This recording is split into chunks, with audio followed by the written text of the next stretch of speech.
Yo, what's going on? I know it's been a couple days here, and today I just want to talk to you about my relationship with my God and with faith. Oh, there's a turkey, two turkeys. This really has been kind of a newer thing for me. I went to church and stuff in Sunday school when I was younger, but you know, obviously I didn't get any of like the real messages. You know, like I was just there on I was just there, and it wasn't until I'd say my friend Jaden told me this a while ago that his life is better when he has God in it. And you know, I kind of pondered on it for a while, just kind of sat there with it, didn't really, you know, take any action. And then I was dealing with really bad, like, kind of bouts of, like, I guess you could call it psychosis, like, especially when I'm trying to go to sleep. Like, I would be fine all day, right? Like, perfectly fine, calm, no problems. And then as soon as I go to lay down, I'm, like, extremely paranoid, thinking people are going to break into my house. I can't sleep. I'm hearing footsteps. And I wanted to make a change. I didn't like that. I didn't like that feeling constantly. I didn't like the feeling, and so what did I do about it? Well, for starters, I got a legal firearm. Now that did help at first, but then the thoughts still kept creeping back.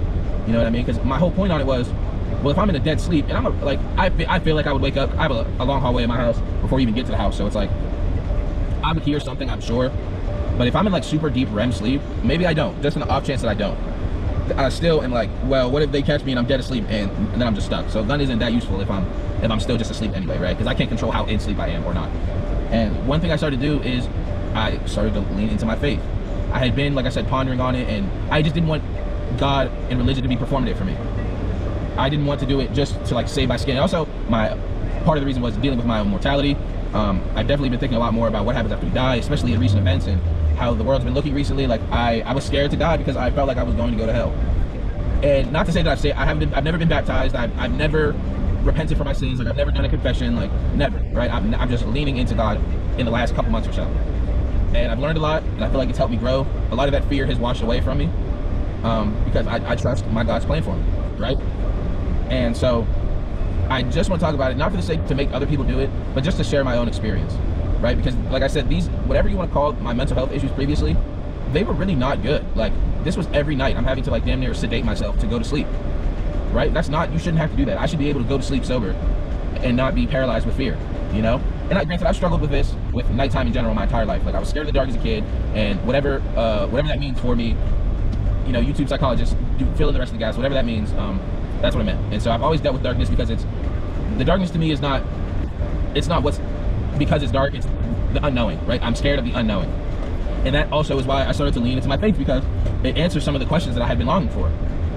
You know, like for me, not knowing what happened after death, that's like, an overthinker's, like for me, that's like an overthinker's worst nightmare, like because it can never be answered, at least in the realm that we live in now. To die, we are never going to know what happens after. The only way to know what it's like is to die, and it's scary because what if you're not living right? Not to say that, because first of all, I'm following the Christian God. Who's to say that the Christian God, I believe so, right? I believe. But who's to say that my God is the right God? You know? Shit, did I pass him? Motherfucker. Who's to say my God is the right God? I say my God is the right God, but who knows what happens after we die is my point. And I just wanted to see if it could change me. I have other issues too, just like any person. I'm not perfect. I'm far from perfect. My biggest sins are probably sloth, envy, lust, you know, and those are sins, deadly sins, just the same, right? I'm really not a fan of having shit looming over my head, especially if there's things that I can change, right? I can definitely be, especially when I was younger and stuff too, I was incredibly greedy and lustful and, you know, all of that, right? But my main point is, I have found some peace. I have found some peace of mind, and it is a great feeling. It's a great feeling. And I'm not just saying that I'm believing in God and he's going to take care of all of my problems, because that's not how he works. But I have found some peace of mind. It's a great thing to have sometimes, especially in this world that we live in. I'll be right back. I feel like I'm kind of rambling anyway. Okay, so got myself back on track a little bit. That's my main point. I was scared of it being performative, using my religion as a means to save myself in the afterlife, right? Because I have lived a sinful life. Some sins that I deem pretty bad, like detesting God, saying that he's not the one true leader, saying that I don't believe in him, saying I don't believe in anything, you know, those are like pretty bad. Saying that there's no God, not believing in him, premarital sex, you know, not that that's one that everyone is kind of lax on, but it's still probably like, I'll have to serve judgment for that. Some of the things I've done in my past that I'm not going to mention, I've done things, right? I've experienced a life in which I've sinned in pretty major ways. And so now that I'm dealing with these adult fears of my own mortality and passing away, at first I'm like, well, fuck, like, if I've been sinning like this, I'm going to fucking hell, right? Which is even more scary because eternal torment is something that nobody should have to experience, right? And I talked to my good buddy Brent, and he's telling me, I'm telling him this, right? These fears that I have, and what is it, like, how do I know, how do I feel it the right way? Like, is there a feeling? Is there actually something that I should be looking for, or is it just, you know, say it to yourself? And because what does it actually feel like to believe something, right? You know what I mean? Can you describe that experience, what it's like to actually believe in something, other than just, oh yeah, I believe in that, other than just saying you believe, right? And that's what I was searching for. I didn't know how to actually believe in something, to put my faith into something. I had never done that because, you know, I haven't been really taking life probably as seriously as I should. Now I handle my responsibilities, right? But there's definitely times I've cut a corner. I've been lazy, right? Like I'm sloth. Like I've definitely not been the most proactive human being in all my life with most things. And so I'm telling him, like, yeah, bro, I don't want to do this for the wrong reasons. And he told me, if you're asking that question at all, then you're probably not doing it for the wrong reasons. And it really resonated with me, maybe because he just said what I wanted to hear, but to me it was very profound. Like the same way I said previously, if you have to ask if you're special, you know, if you're questioning it, if you kind of believe it, kind of don't, then you're probably special. Because the people that aren't special don't think that they're special at all, right? And the only difference between the people that are and aren't are the ones that believe it. You know what I mean? Like there's no sense in kind of believing that you're special. If you have any glimmer, any glimmerance of it, any sort of butterflies in your stomach when you think about it, then you're probably special. And it's the same way with God. If you have any sort of dependency on him, if you have any, you know, faith the size of a mustard seed, if you have any sort of, well, I kind of believe in him, I kind of don't, then you do. That's called faith. That's what it feels like. You know, when you have to ponder upon it and think about it, more often than not, it's probably because you believe about it. You just don't necessarily want to accept it. Maybe you're using science to combat it, right? Like, oh, well, how can we prove he's real and this, that, or whatever? Or, you know, he wouldn't let all this crazy bad stuff happen if he was real, right? And I talked about my mom with that because she's saying there's a story where it's like the slave owners are praying to have a good crop, right? A good sugarcane crop or a good cotton crop, and the slaves are asking to be freed. So whose prayers were answered, right? And most people would be led to believe, oh yeah, like the slave owners were answered, but maybe God didn't answer either of their prayers. I don't know if we can necessarily say that he answers prayers more than he gives us the capacity to accept blessings. That felt good, you know? I don't know if he answers prayers more than he just allows us to accept the blessings that are already paid or due to us, right? Because black people have relied on God since the beginning of time, and we have been struggling the entire time. Some more than others, some less than others. But in one way or another, as a black person, there is suffrage within you. It's just how it goes, and for as long as history has gone on, right? And so sometimes it's hard for especially black people to say that maybe the older generation, you know, they do. There's definitely a lot of strong, faithful people. I'm not saying that. What I'm saying is these newer generations that didn't grow up in it, like like I said, I went through it as a kid, and then once I hit teenage, like the third grade, I remember saying, well, if God is real, who made God? You know what I mean? You know what I mean? Like as a child, it's like whatever, but those were questions I had in third grade, however old that is. 6, 7, however old that is, I don't know. But having those thoughts and then not being in a house where it's reassured at all. Like my mom also grew up religious. I don't think my sister did at all. I'm sure she's dabbled, I'm sure. But this newer generation, there seems to be a disconnect because a lot of people didn't have to grow up that way. They didn't have to grow up religious, right? It wasn't forced upon them or constantly brought to their attention. And that's something that I feel like it was a disservice to a lot of younger people, myself included, right? Because I was never brought back around God until I went on my own merit. Now, part of the reason why I'm also so thankful for God is because even when I was denouncing his name and not believing in him and thinking it's just the universe or whatever, right? I began to say I was agnostic. I believed in a higher power, but it wasn't necessarily God. And the whole time I'm having like a really bad experience here on earth. Like my friendships all suck. None of my friends were very good to me until I was like in my early 20s. I was like the friend that everyone messed with. Not a great position for me to be in because I'm sensitive, right?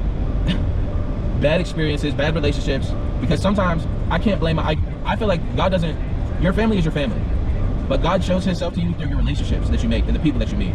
So if you're turning your back on God, he's going to show you what your life is like with an absence of God through your relationships, right? So if I'm having terrible friendships and friendships that don't care about me, like my mom doesn't like any of my friends, you know, and sometimes she almost be the voice of reason. She is the voice, for lack of a better term, of God, saying, yeah, these people don't care about you, and yet here you still are, because you believe in a greater good. You think, oh, well, you know, maybe they just fucked me over this one time. Maybe they didn't care about me. What do they say? What does it mean to be loved? To be loved is to be accounted for. To be loved is to be cared about, to be considered. Those are things that if people love you, they care about you. They're considerate of you, right? And none of my friends were being considerate of me at all. I'm extremely considerate of them, right? I'm going out of my way, making sure their time is easier. But for me, nah, it wasn't like that. And so that's what I felt like when I was living without God. That's what it was like. Any relationship that I had was him showing me his absence. This is what it's like to not be considered. This is what it's like to not be cared about, right? And it was, most of the time, it was super shitty. It did not feel good. And now that I'm at this point where this has been one of my best years in quite some time. I've had a great year. My relationships are strong, few, but they're strong. And I know that I'm cared about. And I know that these people actually give a shit about me. That's not something I can say happened in the past. I'll be right back. Okay, so what is my point? What is my point that I'm trying to say? It's that in my experience on earth, in my 26 years, it has led me to believe that God is real. He's always been real, and he's always been there, right? Like I said, when I wasn't believing in him, he was showing me that he was real, right? Oh, this little nigga gonna learn something. Yep. He thinks I ain't real? Let me not give him a single good relationship in his formative years. Let me show him what that is, what that's like to have a good relationship with somebody, right? And so now, what do you do after, right? Because sometimes you feel like, you know, you accept this thing and you move forward. What do you do, right? You read your Bible.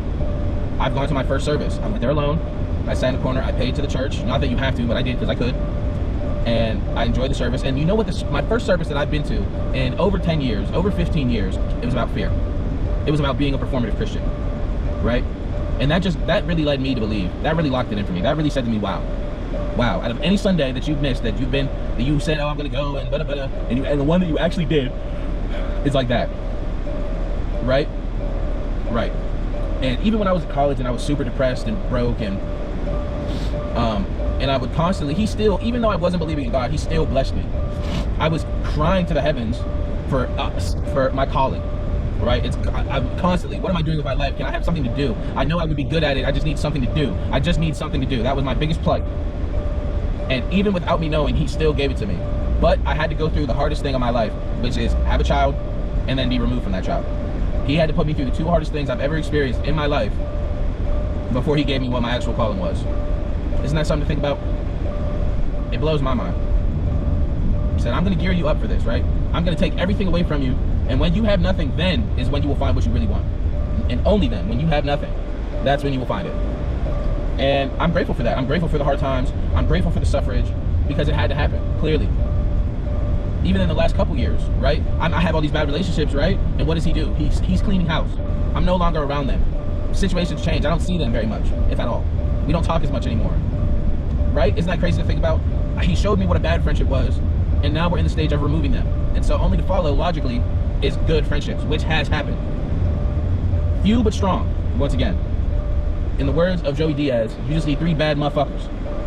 And I have like 4 or 5 right now that I would lock in with and do anything with, right?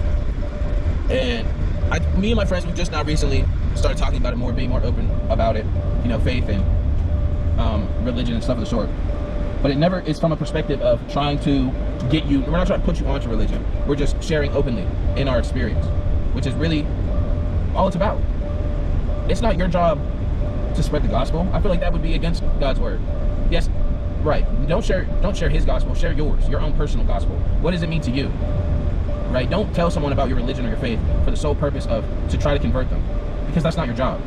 It's not your job to make people God's followers. That's why I have a problem with mega churches and a bunch of other stuff, but that's besides the point. And honestly, I've just been in better spirits. I'm more confident, I feel. I have better conversations. I'm more secure in myself, right? Because every time, and that's another thing, without God in my life, I was not very secure. I've been like, it's like weird. Like some days I'll be extremely confident, and other days I feel worthless, right? And God kind of just, he's like the balance. He adds the balance to your life. Even on your low days, you'll know you'll be high again. And even on your high days, you know you'll be low again. It's a crazy experience to be a part of. I'm grateful that it came to me when it did, because it just, for me personally, it makes sense. It works for me perfectly. And yeah, I think I'm gonna end the video there. Hopefully that was a decent enough send-off. I don't want it to just be like, yep, love God and that's it, but if I find more, I'll find more. Okay. I remembered the last point that I didn't touch on. I know I mentioned it briefly, but I got off topic. Why does it, at least in my opinion, and in my opinion, and why. Why does God let bad things happen on his planet, you know? Why does he let all these travesties happen, like the Holocaust and whatnot? I mean, yeah, just driving to the middle of the street, dude. Why?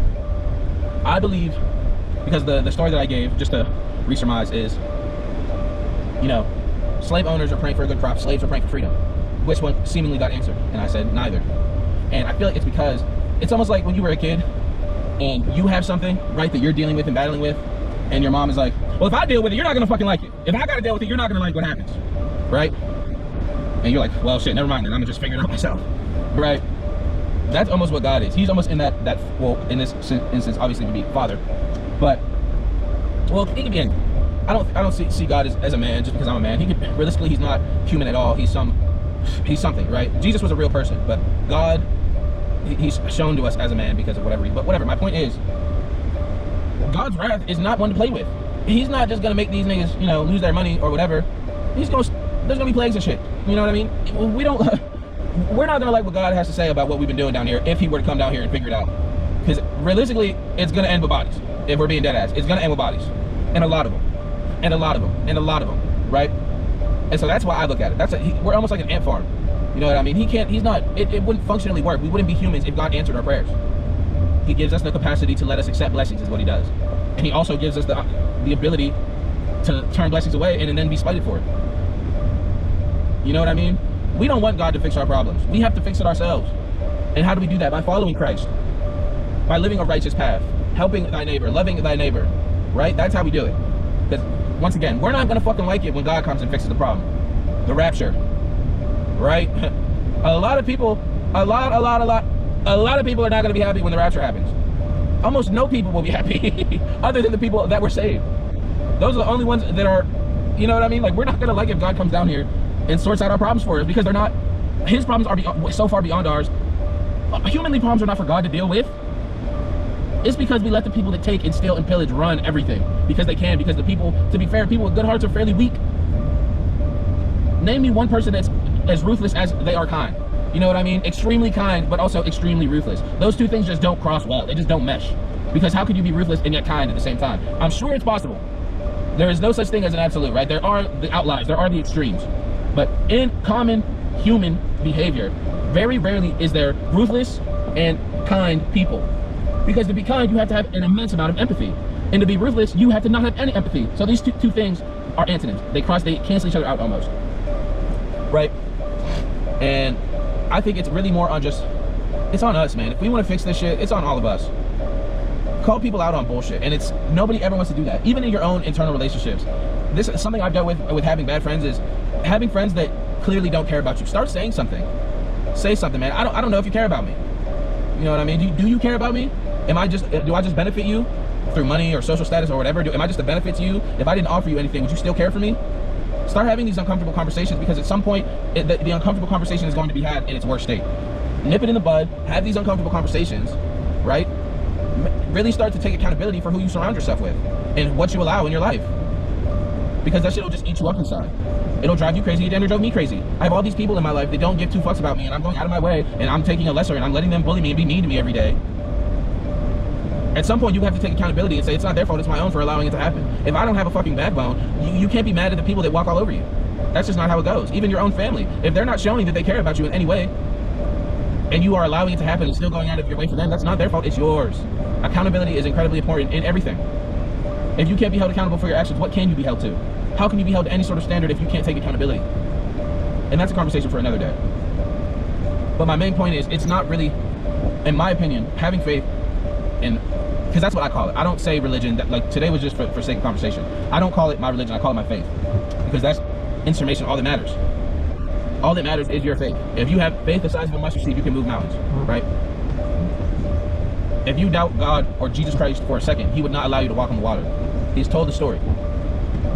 And what I'm saying is that same faith can be replicated into yourself. You can have that same sort of faith in yourself, in others, in your relationships, only when you know they're built the right way.